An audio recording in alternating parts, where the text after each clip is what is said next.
할렐루야. 하나님의 긍휼 눈물의 선지자 예레미야 7주차 강의 오늘 마지막 시간인데요. 기존 참 예언자와 거짓 예언자에 대해서 살펴보려 했는데 오늘 새 언약을 다루는 부분이 굉장히 긴 내용이라 혹시 개인적으로 궁금하시거나 요청하신다면 제가 자료를 보내드리도록 하겠습니다. 양해의 말씀 부탁드리고 오늘 새 언약 30장부터 31장까지의 말씀을 주제로 한번 내용을 살펴보고자 합니다.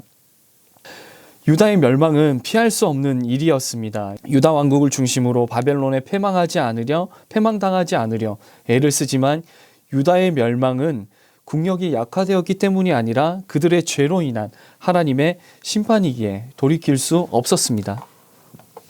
다만 그런 상황에서 이 심판은 죄를 벌하심으로써 이스라엘을 회복시키시는 하나님이 주신 은혜의 또 다른 표현이기도 합니다. 그래서 심판을 전하는 예레미야서 안에 심판 이후에 임할 회복이 예고되고 그리고 약속이 되죠. 30장, 31장은 이러한 회복에 관한 말씀입니다.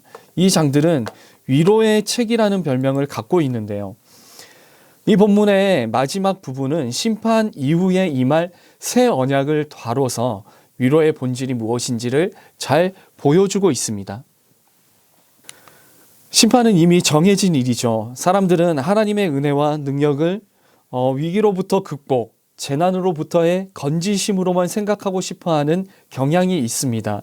가진 것이 많고 지켜야 할 것이 많을수록 더 그렇죠. 나라가 망해가는 상황에서도 멸망은 아마 막고 싶었을 것입니다. 유다의 예언자들도 하나님이 시온을 지키시며 보호하신다는 오래된 신앙의 전승에 근거하여서 예루살렘에 임할 평화와 그리고 회복을 예언했습니다. 그런데 남왕국 유다가 바벨론으로부터 나라를 지켜낸다고 해도 그 나라에서 권력과 부귀를 누리며 사는 이들에게나 좋은 일이지 가진 것이 없는 가난한 이들에게는 나라를 지킨다는 것의 의미를 그들에게 주기란 참 어려운 부분이죠. 이처럼 사람들이 생각하는 위로와 하나님이 베푸시는 위로는 꽤 큰 차이를 보이는 경우가 많이 있습니다. 특히 예레미야서는 사람들의 생각과 그리고 하나님의 뜻 사이에 간격을 여러 번 보여주는데요. 29장입니다. 예레미야는 여호야긴 시대에 바벨론으로 끌려간 유다인들에게 편지를 썼습니다. 유다인들에게 편지를 썼죠. 편지에서 예레미야는 바벨론에 사는 백성에게 그곳에서 집을 짓고 가족을 이루어 살면서 그들이 사는 이방 성읍의 평안을 위해서 기도하고 권하고 있습니다.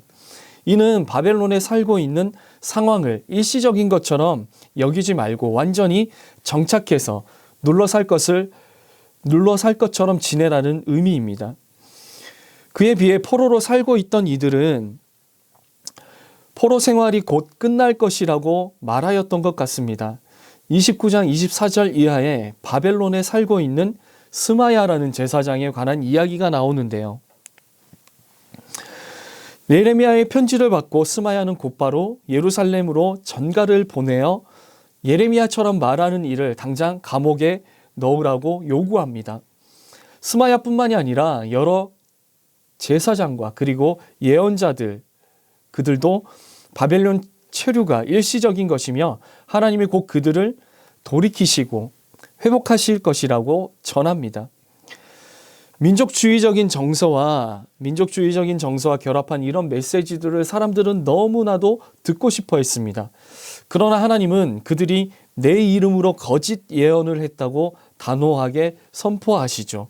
그 내용은 29장 9절과 29장 21절 그리고 29장 31절 말씀에 나와 있습니다.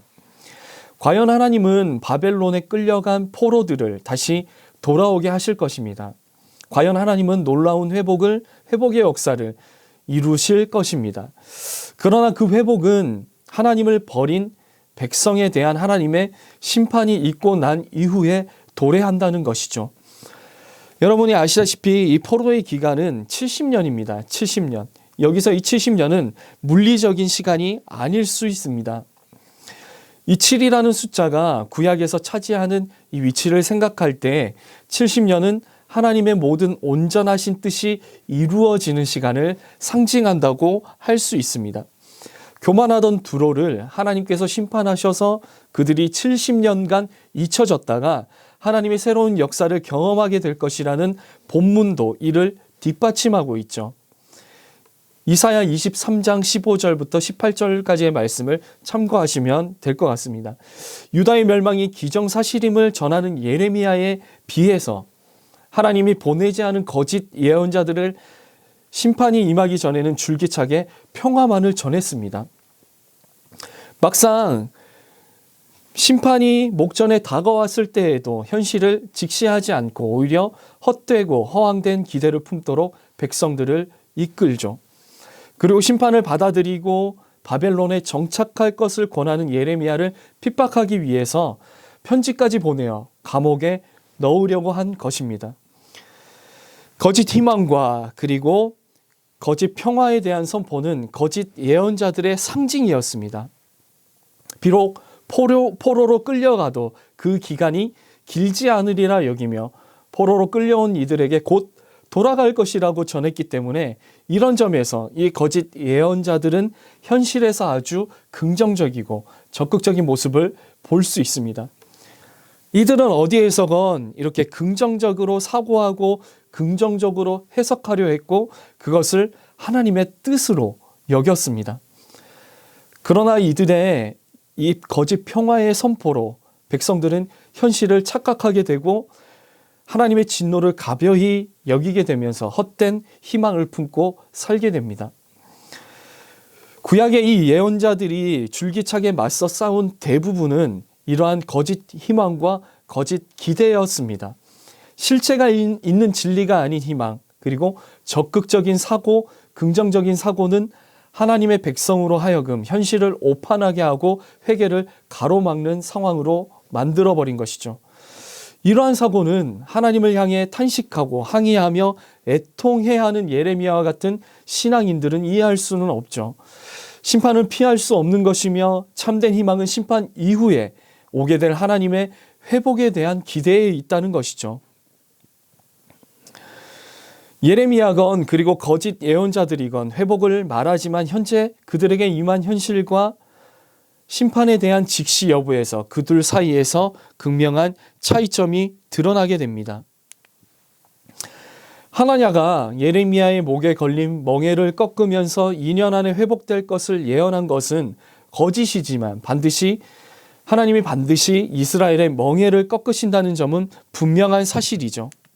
사실 심판잔치도 이 절망적이기만 한 것은 아닙니다. 하나님의 심판은 그 백성을 고치시고 바로 잡으시는 하나님의 사랑과 은혜의 또 다른 표현이기도 하기 때문이죠.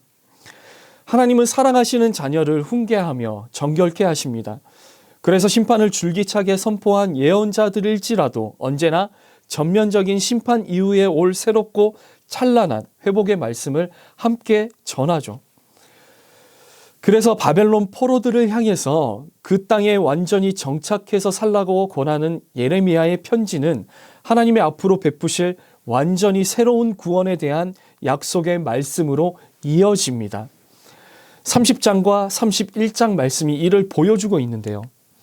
포로를 돌이키시는 하나님에 대해 한번 살펴보겠습니다. 30장은 포로들이 돌아올 것이라는 희망찬 약속으로 시작하고 있습니다. 이 말씀은 30장에 3번이나 반복됩니다. 30장 3절 그리고 30장 10절 말씀, 30장 18절 말씀에 나와 있죠. 예레미야는 회복의 말씀을 책에 기록하라는 명령도 받았습니다. 이스라엘의 하나님 여호와께서 이와 같이 말씀하여 이르시기를 내가 내게 일러준 모든 말을 책에 기록하라.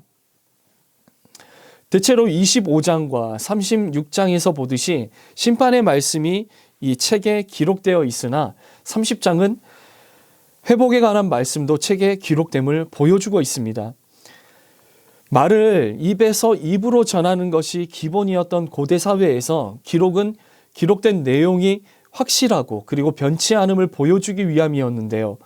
이를 통해 심판 이후 닥쳐올 회복이 명확하게 보증이 됩니다. 이스라엘의 회복은 바벨론의 국력의 약화나 국제 정세의 변화 때문이 아니라 하나님의 약속에서 비롯되었죠. 30장 10절 11절 말씀에 보면 핵심적인 내용이 요약되어 있습니다. 하나님은 포로된 이스라엘을 돌아오게 하시며 두려움이 없이 태평과 안락을 누리게 하실 것입니다. 그러나 회복의 말씀이 그들이 작은 잘못에 대한 처벌을 무효로 만들지는 않죠. 11절에 이 법에 따라, 하나님의 법에 따라 라는 이 표현에서 법으로 옮겨진 히브리어는 여기 나와 있듯이 미슈파트라는 단어입니다. 이 단어의 기본적인 의미는 재판에서 내려진 판결인데 하나님의 말씀이야말로 모든 재판의 기준이 되는 법이라는 점에서 실질적으로 하나님의 법을 가리키고 있습니다. 아울러 이 하나님의 법에 따라 내려진 판결이야말로 올바르고 참된 판결이라는 점에서 이 단어는 앞서 저희가 언급했듯이 공평과 정의를 뜻하기도 하죠. 하나님이 세상을 다스리는 통치의 이 원칙도 바로 이 미슈파트입니다. 하나님은 사랑과 은혜로 포로된 처참한 이스라엘을 회복시키십니다. 그러나 동시에 이 하나님의 미슈파트 또한 생생하게 살아있죠. 상처받아 고통이 심하다고 부르짖지만 이것은 이스라엘의 악행과 죄로 인한 결과입니다. 그러나 하나님은 그들의 죄 때문에 입은 상처에서 새살이 돋아나게 하시며 그들을 고치십니다. 그러므로 하나님의 징계는 범죄한 이스라엘을 고치시고 그리고 회복시키는 과정이라는 것이죠. 하나님의 은혜 가운데 있는 백성이 하나님께 징계를 받는 것은 조금도 이상한 일이 아닙니다. 심판 이후의 회복이라 하여서 그저 평안만 있는 것이 아니죠. 하나님은 그 백성을 돌이키시며 그 백성을 구원하시지만 이 백성의 잘못에 합당한 징계를 내리시며 이를 통해 이스라엘을 정결케 하십니다. 내 백성 너희 하나님이라는 표현으로 회복된 이스라엘과 하나님의 관계는 22절에 다음과 같이 표현되어 있습니다. 너희는 내 백성이 되겠고 나는 너희들의 하나님이 되리라. 이 표현은 하나님과 이스라엘의 언약의 관계를 나타내고 있습니다. 특별히 11장 4절 말씀은 출애굽 때 하나님이 이스라엘에게 알리시고 세우신 언약이죠. 하나님과의 이 언약의 관계를 내 백성, 너희 하나님이라는 이 틀로 설명하는 것은 오경을 비롯해서 여러 예언서에서 찾아볼 수 있습니다. PPT를 참고하시면 될 것 같습니다. 그런데 이러한 표현들이 예레미야에서도 여러 번 쓰여졌다는 것입니다. 7장 23절, 11장 4절, 24장 7절, 30장 22절, 31장 1절과 33절에 이렇게 쓰여졌습니다. 하나님은 곤경에서 벗어난 이스라엘과 언약을 맺으십니다. 이 곤경에서 벗어나기 이전에 그들의 곤경을 이용하여서 언약을 맺으시는 것이 아니라 먼저 그들을 건져내신 다음에 자유로운 상태에 있는 이스라엘에게 언약을 제시하고 언약을 맺게 되죠. 언제나 이 하나님의 언약에는 먼저 베푸시는 하나님의 은혜가 있습니다. 하나님은 순종을 조건으로 걸고 은혜를 베푸시는 분이 아니라 일방적으로 먼저 은혜를 베푸시는 분이라는 것을 볼 수 있죠.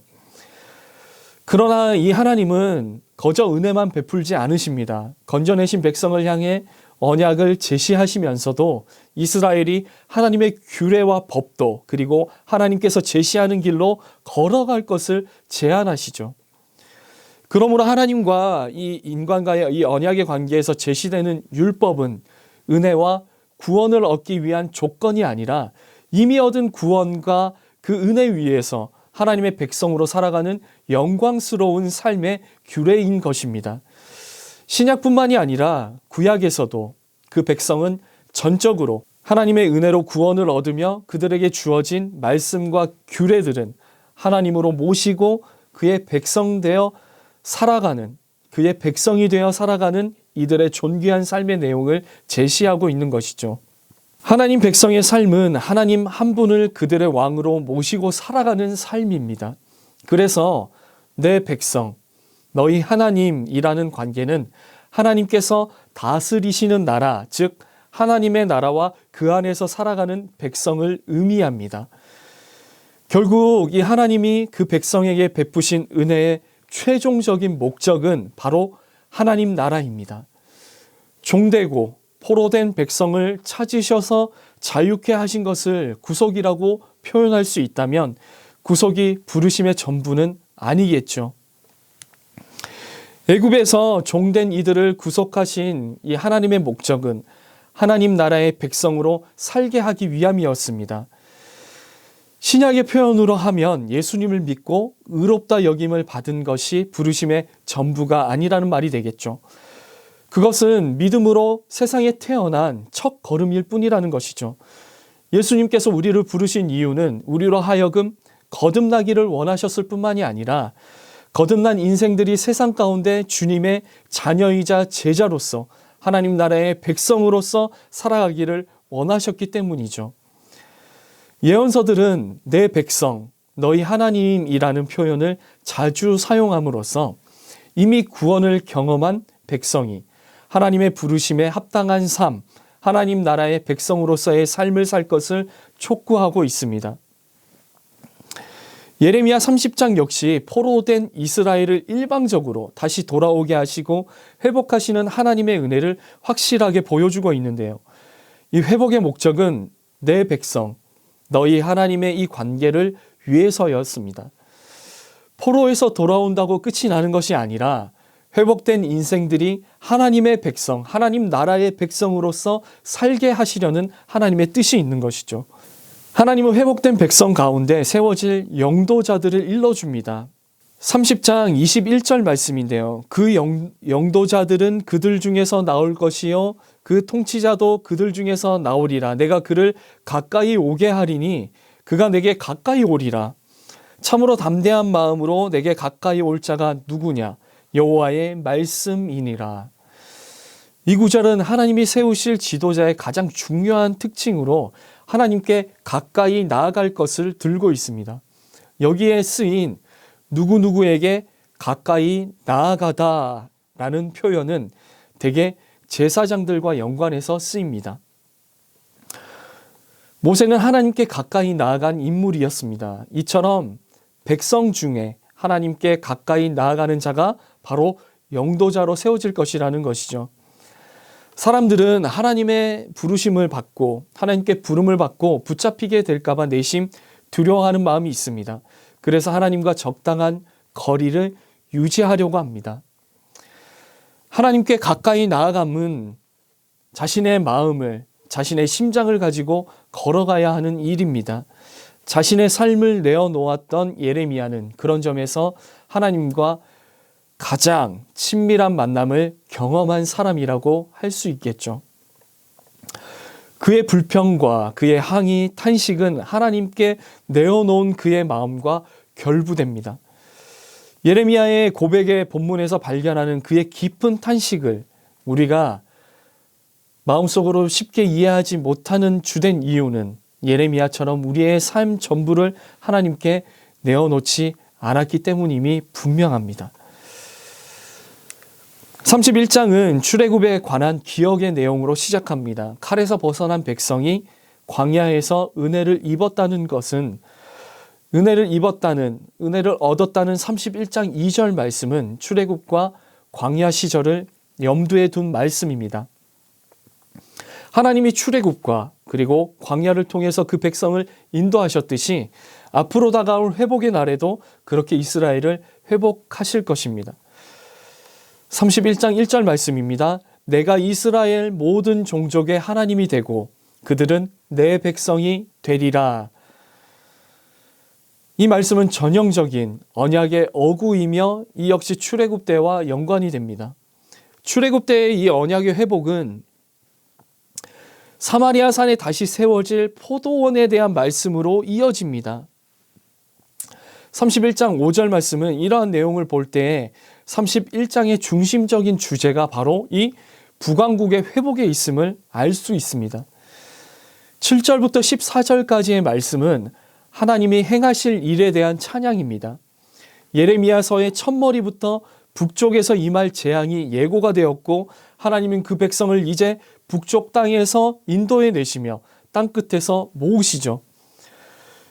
여기에서도 심판 이후에 임하게 될 하나님의 구원을 선포하고 있습니다.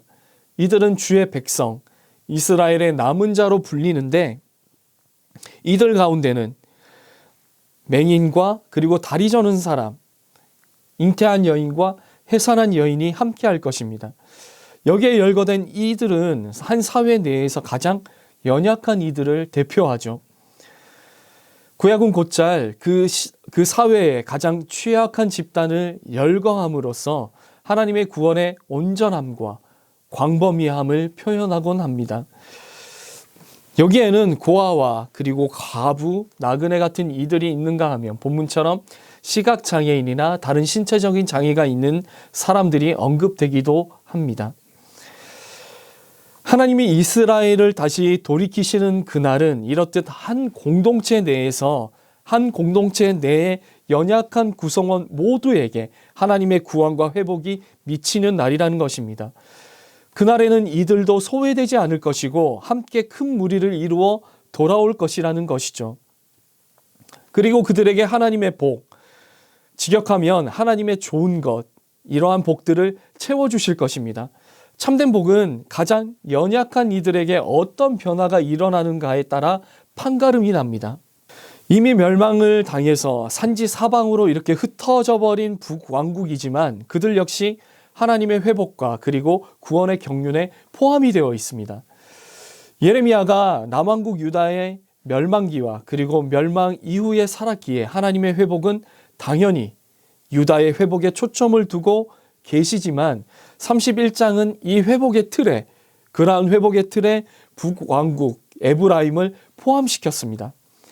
하나님이 선택한 백성인 이스라엘에는 남왕국만이 아니라 북왕국도 포함이 되죠. 유다야말로 다윗의 이 전통의 흐름을 이어온 나라이지만 예레미야를 통한 하나님의 구원은 에브라임에도 미친다는 것을 볼 수 있습니다. 그런 점에서 31장은 예언자가 지닌 온 이스라엘적 관점을 보여준다고 할 수 있는데요. 그에게 이스라엘은 남유다와 북이스라엘 모두인 셈이라는 것이죠. 다른 예언자들도 마찬가지였습니다.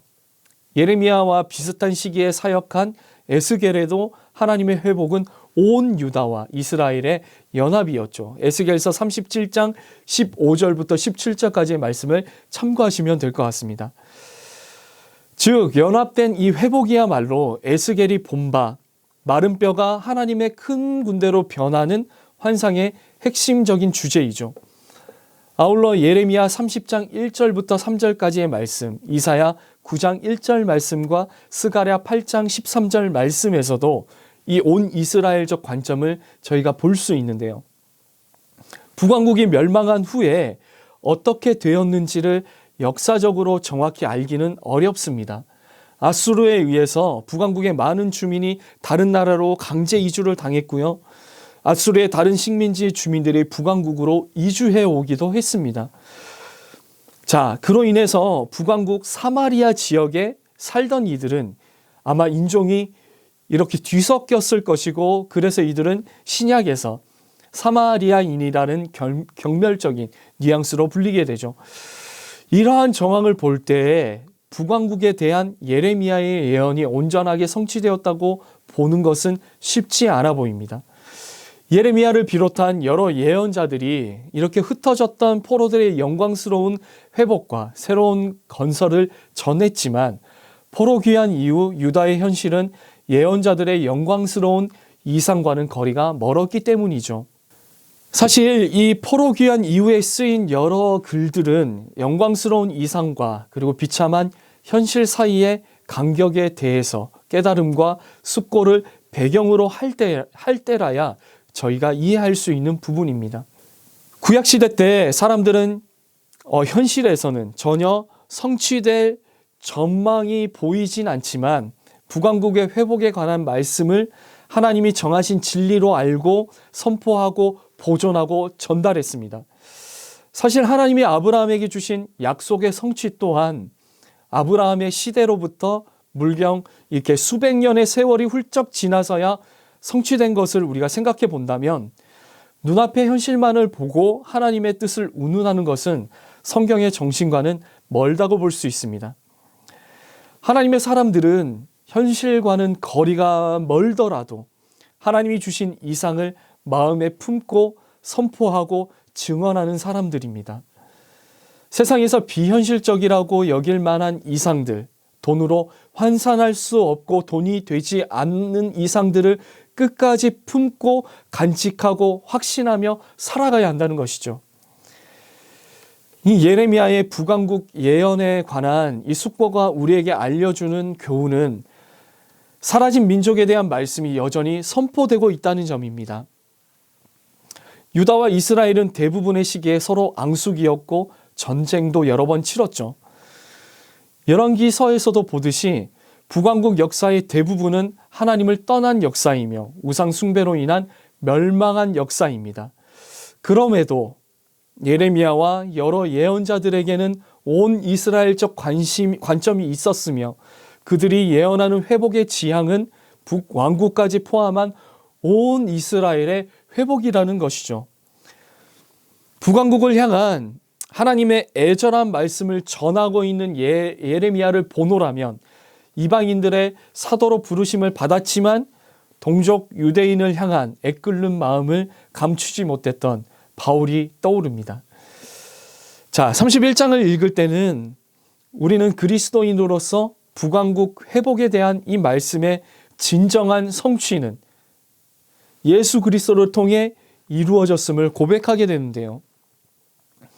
요한복음 4장이 보여주는 사마리아 여인과 예수님의 대화, 그리고 사마리아 사람들이 예수님을 영접한 사실은 단순한 사건으로 보는 것으로 끝나는 것이 아니라 예레미야의 예언의 이 성취와도 연결이 됩니다. 그리고 성령을 받은 교회가 온 예루살렘과 온 유대와 사마리아에서 예수 그리스도의 증인이 된다는 것 역시 예레미야를 통한 예언의 성취로 볼 수 있죠. 예수 그리스도는 구약의 모든 예언의 성취자이십니다. 우리가 예수 그리스도를 주로 고백하는 것은 구약이 제시하고 선포한 모든 예언이 실제로 이루어지리라는 고백이고 예수 그리스도야말로 모든 예언을 이루시는 분임을 고백하는 것이죠. 예수님 안에서 모든 말씀은 사실이 되며 모든 이상은 현실이 됩니다. 참으로 예수님은 하나님의 모든 약속의 예가 되시는 분입니다. 북왕국을 향한 말씀은 31장 23절부터 26절 말씀을 통해서 온 이스라엘을 향한 말씀으로 확장되게 되는데요. 27절부터 30절까지의 말씀은 이를 하나님이 사람의 씨를 온 이스라엘에게 뿌릴 날이 다가온다라고 표현을 했습니다. 31장 27절 말씀입니다. 여호와의 말씀이니라 보라 내가 사람의 씨와 짐승의 씨를 이스라엘의 집과 유다의 집에 뿌릴 날이 이르리니. 여러분, 하나님이 태초에 사람과 짐승을 지으셨고 그리고 죄 때문에 인류를 심판하실 때 사람과 짐승이 함께 진멸되었으며 노아와 몇몇 짐승을 통해 새롭게 시작하시는 것을 볼 수 있죠. 사람과 짐승의 씨를 뿌린다는 것은 무엇인가를 완전히 새롭게 시작하는 것을 의미합니다. 특히 이전에 있던 것을 파괴하고 부숴버리는 것을 뜻하는 5개의 동사 혹시 기억이 나시나요? 네, 뿌리 뽑다, 무너뜨리다, 전복하다, 멸망시키다, 괴롭게 하다. 이 동사와 새롭게 회복하고 건설할 것을 나타내는 2개의 동사, 무엇일까요? 세우다와 심다. 이 동사가 28절 말씀에 쓰여졌는데 이 동사들은 모두 1장 10절 말씀에 나오는 예레미야의 소명을 가리키는 동사들을 고스란히 반복하고 있는 것입니다.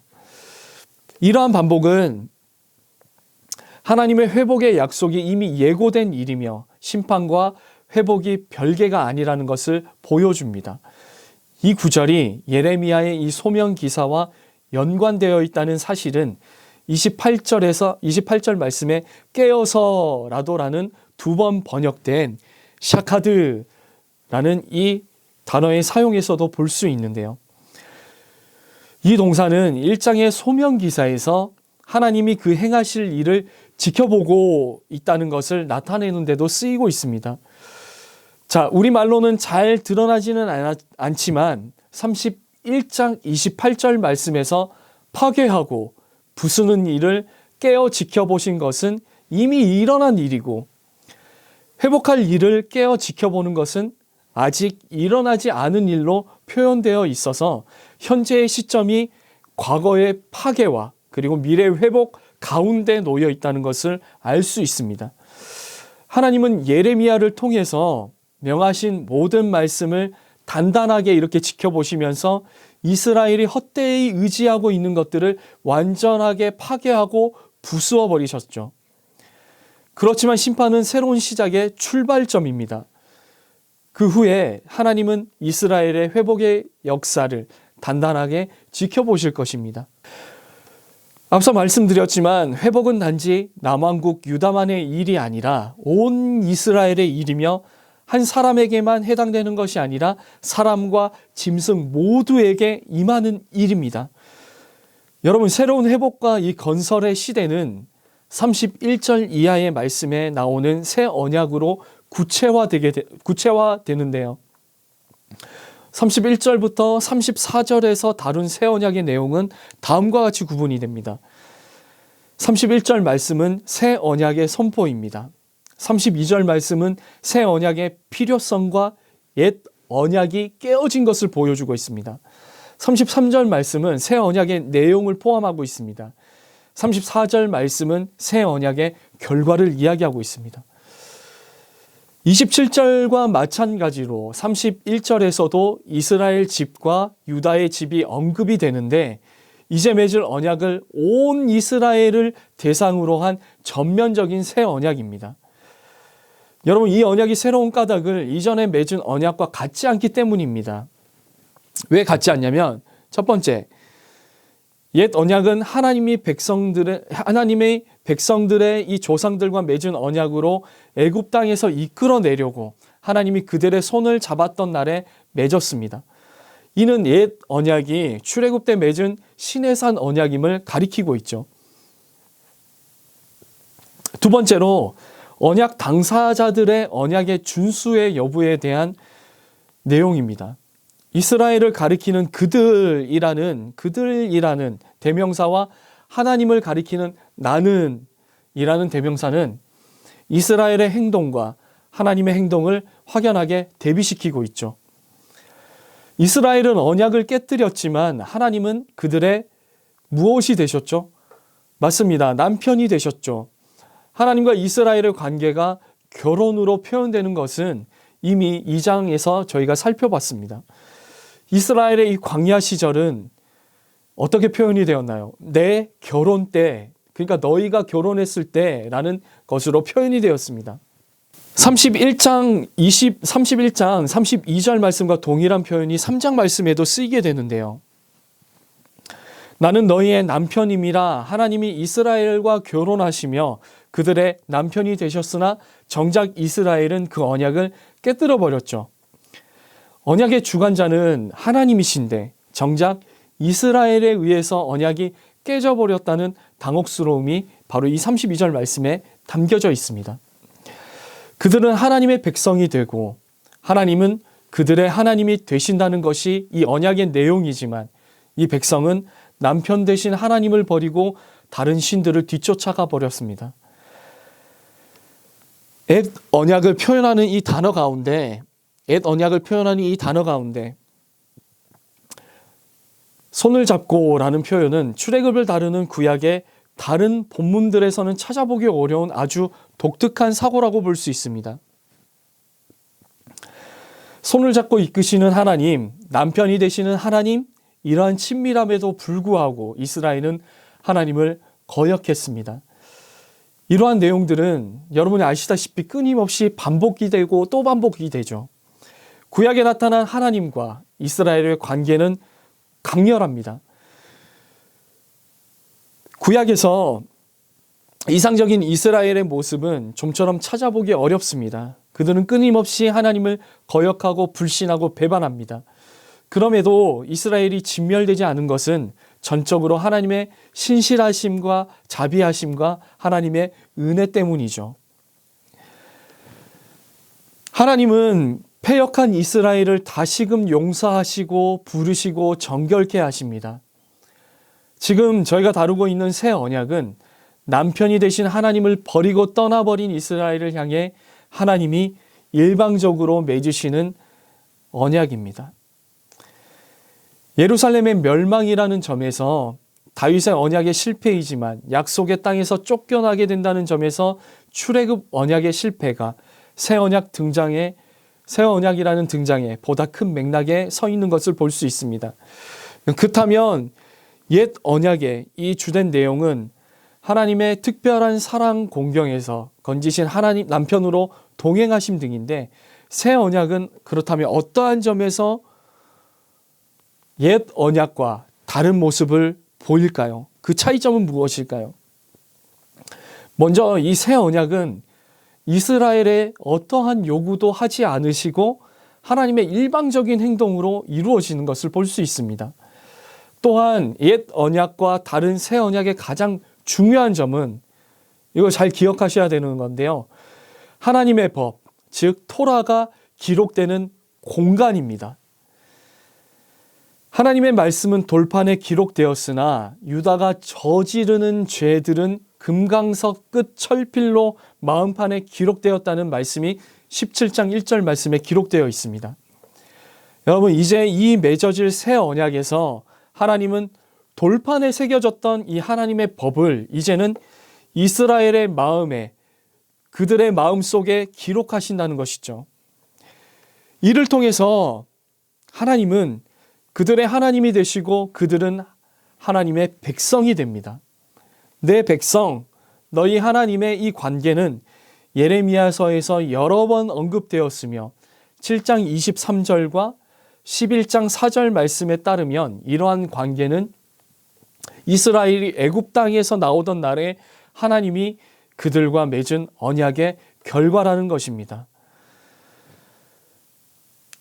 자, 이 말씀은 출애굽기 6장 6절부터 8절 말씀과 그리고 19장 5절 6절 말씀의 연장선상에 있다고 보시면 되는데요. 동일하게 내 백성, 너희 하나님이라는 결과로 이어지지만 출애굽 언약의 경우 돌판에 새긴 토라에 근거한다면 이 새 언약은 이스라엘의 마음에 새긴 토라에 근거한다는 것입니다. 여러분, 변화된 마음이라는 새로운 요소는 바벨론의 포로로 끌려간 이들을 향한 말씀인 예레미야 24장 7절 말씀에서도 볼 수 있습니다. 내가 여호와인 줄 아는 마음을 그들에게 주어서 그들이 전심으로 내게 돌아오게 하리니 그들은 내 백성이 되겠고 나는 그들의 하나님이 되리라. 포로에서 돌아오게 하신다는 약속은 그들에게 주실 마음과 결합이 되어 있습니다. 또한 이 구절에서 변화한 마음의 결과가 내 백성, 너희 하나님의 이 관계에서도 나타나게 됩니다. 그러므로 이 새 언약의 주된 특징은 이스라엘에게 아무런 요구가 없다는 점, 하나님이 그들에게 하나님을 아는 마음 혹은 하나님의 토라를 마음에 새겨주신다는 점입니다. 결국 이 새 언약은 토라의 내면화라는 점에서 옛 언약과는 확연하게 구별이 되죠. 옛 언약이 실패했다고 말하지만 이것이 하나님이 그 언약을 무효로 만드셨거나 언약을 취소하셨다는 것을 의미하지는 않습니다. 하나님이 언약을 거두어 들이신 것이 아니라 이스라엘이 불순종하였기 때문에 이것이 깨진 것이며 여전히 옛 언약이건 그리고 새 언약이건 그 중심에는 바로 이 토라가 있었다는 것이죠. 그리고 옛 언약의 대상이 애굽에서 종되었다가 하나님이 이끌어내신 이스라엘 백성이었다면 새 언약의 대상은 누구였을까요? 새 언약의 대상은 바로 바벨론과 아수르의 멸망당해서 포로로 끌려갔지만 이제 회복될 이스라엘 백성이라는 것입니다. 예레미야가 전하는 토라의 이 내면화는 하나님이 이스라엘의 마음에 두실 새로운 영과 사실상 동일하다는 것을 보여줍니다. 신명기와 그리고 예레미야서 도처에서 사람의 마음에 악함이 지적되었던 것을 고려한다면 토라를 마음에 두신다는 이 언급은 하나님이 이스라엘에게 새 마음과 그리고 새 영을 주신다는 말씀과 연관될 수밖에 없음을 보여주고 있습니다. 예레미야 31장 34절 말씀은 토라의 이 내면화가 가져온 결과를 서술하고 있습니다. 그날에 그들은 서로를 향해 하나님을 알라라고 말하지 않게 됩니다. 하나님을 아는 마음을 하나님이 백성에게 이미 주셨기 때문에 더 이상 이를 말할 필요가 없다는 것이죠. 역설적으로 하나님이 누구인지를 아는 것이야말로 그 백성에게 가장 중요하고 근본적인 사항입니다. 이스라엘이 하나님을 떠나 우상에게 마음을 빼앗기는 것은 하나님이 누구인지를 몰랐기 때문입니다. 하나님을 알지 못한 채 막대한 양의 제물과 제사 그리고 그것들로 하나님을 섬기고자 했기에 예언자들은 줄기차게 유다와 이스라엘의 이스라엘을 책망을 해왔습니다. 그들은 제사를 드리면 자신들의 죄를 용서받으리라 여겼지만 정작 하나님이 찾으시는 것은 하나님을 아는 것이었죠. 이스라엘이 자랑할 것은 그들의 지혜도 그리고 그들의 용맹함도 그들의 부귀함도 아니고 오직 하나님을 아는 것, 하나님을 알되 그가 사랑과 정의와 공의를 따라 행하는 자인 줄을 깨닫는 것이죠. 새 언약이 가져오는 또 다른 결과는 하나님이 이스라엘의 모든 악행을 사하시고 그 죄를 기억하지 않으시리라는 점입니다. 결과적으로 이 새 언약은 하나님의 일방적인 언약이라는 점에서 출애굽 때의 언약과는 차이가 있습니다. 그때는 이스라엘이 언약의 한 당사자로서 언약에 충실할 때 하나님이 그들의 하나님이 되고 그들은 하나님의 백성이 되었죠. 그러나 이 새 언약에서는 이스라엘에 대해 아무런 요구가 없으시고 전적으로 하나님에 의해 토라가 내면화되면서 그 덕분에 이스라엘이 하나님을 알게 되고 백성의 죄가 용서가 됩니다.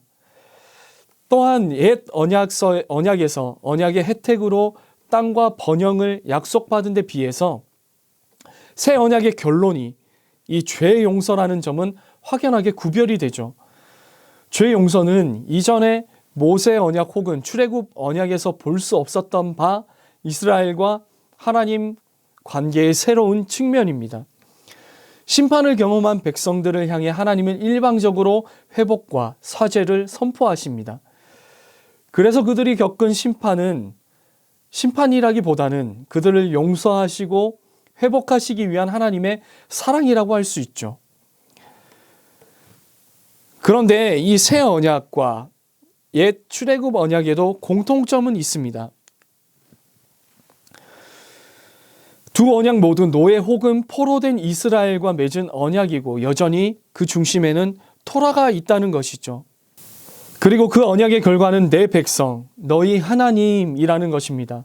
내 백성, 너희 하나님이라는 것은 하나님의 다스리심이 하나님 나라를 의미합니다.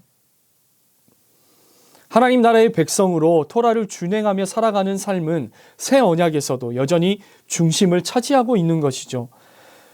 이스라엘의 존재 목적이 바로 여기에 있었습니다.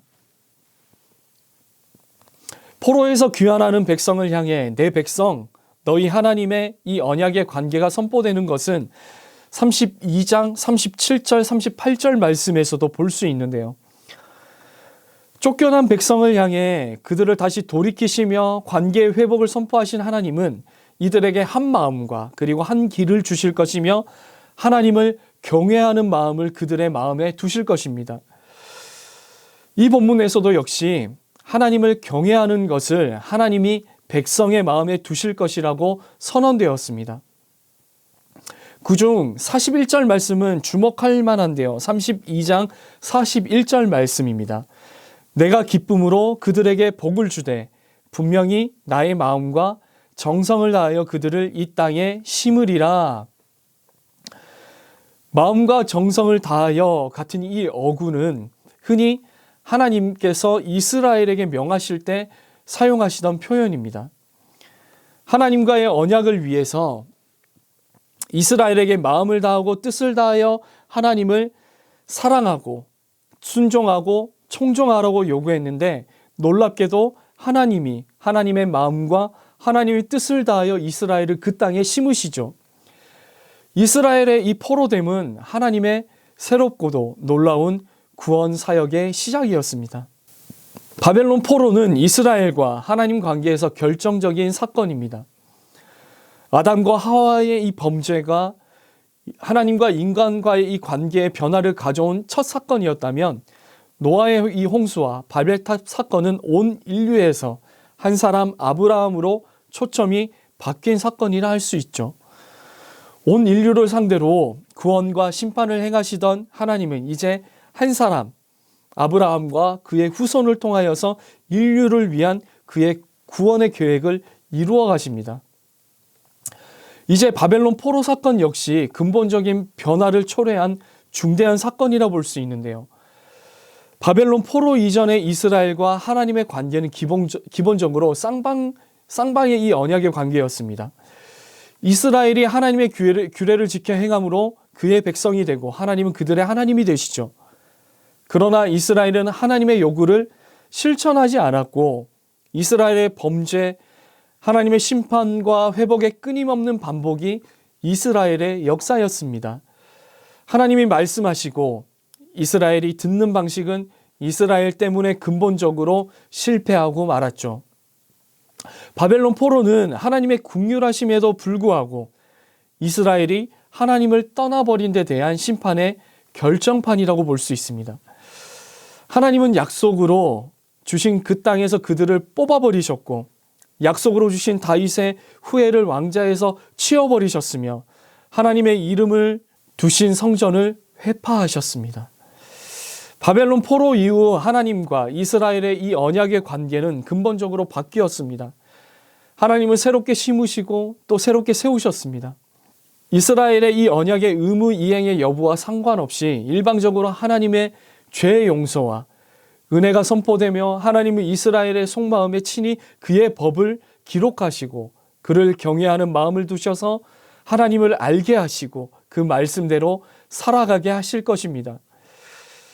예레미야 31장 35절부터 40절까지의 말씀은 새 언약의 확고함을 증언하고 있는데요. 하나님이 정하신 천지의 규정이 바뀌지 않듯이 이스라엘 역시 하나님 앞에서 든든히 나라를 이룰 것입니다. 그리고 예루살렘은 확실하게 중건될 것입니다. 하나님이 예루살렘을 중건하시니 그때 예루살렘이 하나님의 처소가 되고, 여기서 처소가 된다는 뜻은 여호와의 거룩한 곳이 된다는 뜻입니다. 하나님은 예루살렘의 불성벽이 되기도 하시죠. 이전에 유다가 불순종하여 하나님이 이스라엘과 예루살렘을 뽑고 뒤집으셨으나 이제 예루살렘은 다시 뽑히거나 뒤집어지지 않을 것입니다. 그래서 이 새 언약은 예레미야가 받은 소명의 최종적인 국면이며 최종적인 완성이라 볼 수 있습니다. 7주차 강의까지 예레미야 강의를 들으시느라 참 많이 고생하시고 수고하셨습니다. 혹 다음에 기회가 된다면 그때 다시 한번 찾아뵙도록 하겠습니다. 감사합니다.